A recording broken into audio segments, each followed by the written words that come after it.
Everyone, म प्रतिमा र आज मसँग छ रेडमीको यो नयाँ नोट 13 प्रो प्लस भन्ने फोन। लास्ट इयर चाहिँ नेपालमा नोट सिरिज अन्तर्गत नोट 12 प्रो र रेगुलर नोट 12 मात्र लन्च भएको थियो, जुन चाहिँ नेपालमा आफ्नो सेगमेन्टमा हाइएस्ट सेलिङ फोन्स नै थिए। प्रो प्लस मोडल चाहिँ रेडमीको सबैभन्दा टप एन्ड र सबैभन्दा महँगो रेडमी फोन हो।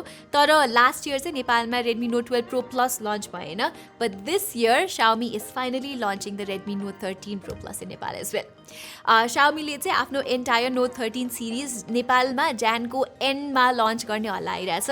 इन्डियामा चाहिँ जनवरी 4 तारिकमा लन्च हुँदैछन् यो फोनहरू चाहिँ। एनिवे, अब प्राइसिङको बारेमा त मलाई एक्ज्याक्टली थाहा छैन, तर स्पेक्स वाइज चाहिँ रेडमी नोट 13 प्रो प्लस निकै दमदार छ। यहाँ कम्पेरिजनमा तपाईँले देख्न सक्नुहुन्छ कि नोट 12 प्रो प्लसको तुलनामा रेडमीले चाहिँ अलमोस्ट सबै एस्पेक्टमा इम्प्रुभमेन्ट ल्याएको छ, विच सोज कि Redmi is planning to be very competitive with this phone in the market. ल अब चाहिँ यो फोनलाई अनबक्स गरेर let's talk more about it है त। सो सुरुमा चाहिँ हियर्स द बक्स, र खोल्ने बित्तिकै you can see the SIM ejector pin. त्यसपछि we have some paper work and then हामीसँग चाहिँ फोन नै छ। मसँग चाहिँ यो व्हाइट कलर भेरिएन्टमा छ, तर यो फोनको अर्को कलरफुल लेदर ब्याकवाला भेरिएन्ट पनि आउँछ, जुन निकै नै अट्र्याक्टिभ देखिन्छ है। अनि देयर इज अर्को यो सिम्पल ब्ल्याक कलर भेरिएन्ट पनि। सो फोन बाहेक चाहिँ हामीसँग यहाँ चार्जिङ केबल रहेको छ एन्ड वी गेट 120 वाटको चार्जर इनसाइड द बक्स नै, which is definitely a good thing, किनभने स्यामसङ जस्तो ब्रान्ड्सले चाहिँ आजकल फोनको बक्समा चाहिँ चार्जर दिँदैनन् अनि छुट्टै चार्जर किनिरहनु पर्दाखेरि एक्स्ट्रा कस्ट लागिरहन्छ। र त्यति मात्र होइन, धेरै ब्रान्ड्सहरूले चाहिँ यहाँ स्क्रिनमा यो टिपियु प्रोटेक्टर पनि दिएको हुँदैन, तर यहाँ चाहिँ छ, जसलाई चाहिँ म धेरै नै अप्रिसिएट गर्छु है। ल अब चाहिँ let's talk about the phone नै। सुरुमा त अब पुरै डिजाइनलाई नै चेन्ज गरिदिएको छ रेडमीले। पहिला चाहिँ यस्तो फ्ल्याट टाइपको डिजाइन आउँथ्यो भने अहिले चाहिँ यो कर्भ डिजाइन छ and it looks quite good in my opinion. हातमा लिँदाखेरि पनि कम्फर्टेबल फिल हुने खालको छ। अब अलिकति भारी चाहिँ लाग्यो मलाई, तर बिल्ड क्वालिटीमा खासै कम्प्लेन नै चाहिँ गर्दिनँ म। र यहाँ चाहिँ अब सबैभन्दा ठुलो अपग्रेड भनेको चाहिँ you get IP68 dust and water resistance, जुन चाहिँ 99% मिड रेन्ज फोन्समा हुँदैन। इभन स्यामसङले पनि ग्यालेक्सी A34 र A54 मा चाहिँ IP67 रेटिङ मात्र दिने गर्छ। So this is quite something. अनि अर्को कुरा चाहिँ यहाँ डिस्प्लेमा तपाईँले कोर्निङ गोरिल्ला ग्लास विक्टस पाउनुहुन्छ। मिड रेन्ज प्राइस सेगमेन्टमा त यो फिचर पहिलो पटक नै आइरहेको होला सायद। So this is very impressive. मलाई अर्को मन परेको कुरा चाहिँ यहाँ डिस्प्लेमा कति मिनिमल बेजल्सहरू छन् कि S23 अल्ट्रासँग साइड बाई साइड हेर्नुहोस् न, बेजल्स त नन एक्जिस्टेन्ट नै छ भन्दा पनि हुन्छ। हुन चाहिँ मलाई कर्भ स्क्रिन्स खासै मन पर्दैन, मलाई चाहिँ फ्ल्याट टाइपको डिजाइन मनपर्छ, तर यहाँ चाहिँ त्यस्तो स्टिप कर्भ्सहरू छैन कि, निकै कम्फर्टेबल नै छ। सो मलाई चाहिँ यो निकै ठिक लाग्यो। बाई द वे, यहाँ चाहिँ तपाईँले 6.67 इन्चेसको 1.5K रेजोल्युसन भएको AMOLED स्क्रिन पाउनुहुन्छ। पहिला रेडमी नोट 12 प्रो प्लसमा चाहिँ 10 बिट डिस्प्ले थियो भने अहिले चाहिँ 12 बिट डिस्प्ले छ। सो स्क्रिनको कलर एक्युरेसीदेखि लिएर ओभरअल डिस्प्लेको त्यो क्वालिटी चाहिँ लास्टै नै इम्प्रुभ छ। यो फोन चलाउँदाको अब मेरो फर्स्ट इम्प्रेसन नै वाह क्या राम्रो डिस्प्ले भनेर थियो। So I am quite impressed with that. Likewise यहाँ चाहिँ 120 हर्ट्जको रिफ्रेस रेट छ, जुन चाहिँ डिफल्ट मोडमा 120 हर्ट्ज र 60 हर्ट्ज बिच आफै स्विच हुन्छ। अनि रिफ्रेस रेट पनि मजाले नै अप्टिमाइज गरेको छ रेडमीले यहाँ, सो कम्प्लेन गर्ने ठाउँ नै छैन कि। Plus you are also getting an in display fingerprint sensor, जुन चाहिँ रेडमी नोट सिरिजको लागि फर्स्ट टाइम नै हो। सो अब रेडमीले चाहिँ यो फोनलाई एउटा प्रिमियम अफरिङ बनाउन खोजेको चाहिँ देखिन्छ है। यहाँ पर्फर्मेन्स साइडमा पनि इम्प्रुभमेन्ट्स छन्। पहिलाको नोट 12 प्रो र नोट 12 प्रो प्लस दुवैमा चाहिँ Dimensity 1080 चिपसेट थिए, जुन चाहिँ खासै पर्फर्मेन्स सेन्ट्रिक चिपसेट थिएनन् भने यसपालि चाहिँ नोट 13 प्रो प्लसमा वी गेट Dimensity 7200 अल्ट्रा, जसमा CPU र GPU दुवै साइडमा इम्प्रुभमेन्ट्सहरू हामीले पाउन सक्छौँ।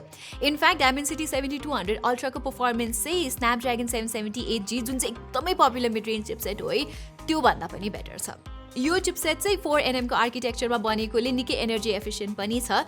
रियल लाइफ टेस्टको कुरा गर्नु पर्दाखेरि चाहिँ नर्मल युसेजमा त फास्ट नै फिल हुन्छ यो फोन, स्टटर्सहरूको त कुरै भएन।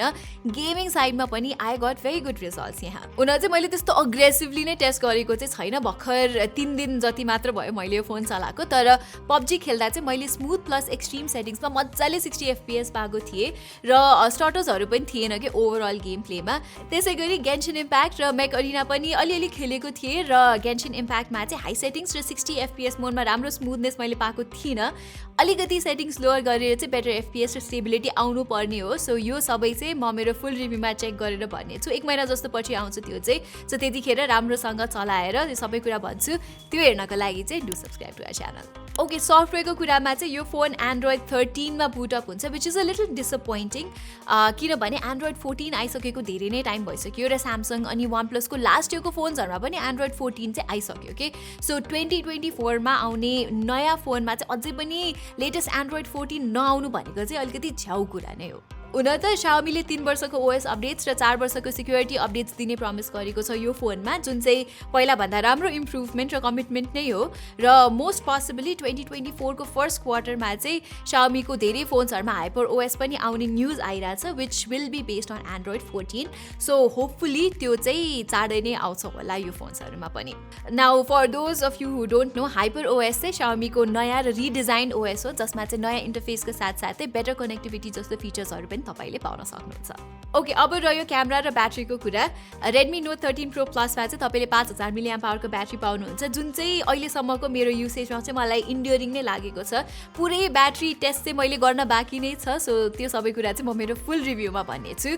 खासमा अलिअलि क्यामेरा पनि टेस्ट गरेको छु मैले। अलिकति सस्तो पर्ने Redmi Note 13 Proसँग Redmi Note 13 Pro र Pro Plus दुवैमा चाहिँ तपाईले 200 मेगापिक्सलको OIS भएको प्राइमेरी क्यामेरा पाउनुहुन्छ, 8 मेगापिक्सलको अल्ट्रा वाइड एङ्गल लेन्स र त्यसको साथसाथै 2 मेगापिक्सलको म्याक्रो लेन्स पनि तपाईले पाउनुहुन्छ।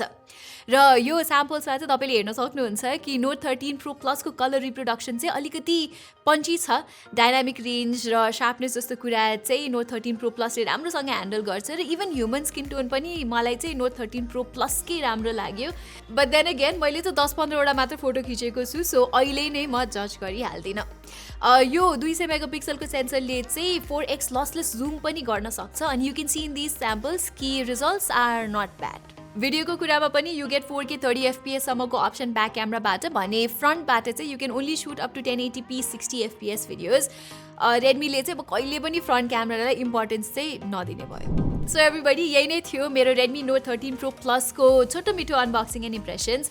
एन्ड एज आई सेड सुरुमै, मलाई चाहिँ यसपालि चाहिँ Redmi Note 13 सिरिज चाहिँ एकदमै प्रमिसिङ लागिरहेछ। मलाई चाहिँ रेडमीले IP68 रेटिङ दिएकोमा 12 बिटको डिस्प्ले, फास्टर पर्फर्मेन्स र गोरिल्ला ग्लास भिक्टस प्रोटेक्सन जस्तो प्रिमियम फिचर्स दिएको कुरा चाहिँ निकै नै चित्त बुझेको छ र अलमोस्ट सबै एस्पेक्टमा अपग्रेड पनि ल्याएको छ क्या यसपालि रेडमीले। सो यो फोनको प्राइस चाहिँ बिलो त्यही 50,000 भन्दा तल आउँछ भने चाहिँ यसको 12 to 56GB भेरिएन्टको लागि एकदमै भ्याल्यु फर मनी किङ नै हुन्छ। सो लेट्स होप कि pricing is going to be competitive. अनि साथै Sonika is also coming up with the unboxing of the Redmi Note 13 Pro। सो त्यो भिडियो चाहिँ छुटाउन चाहनु हुँदैन भने तलको बेल आइकन प्रेस गर्न चाहिँ नबिर्सिनु होला। यति भन्दै म प्रतिमालाई बिदा दिनुहोस्। I'll see you in my next video.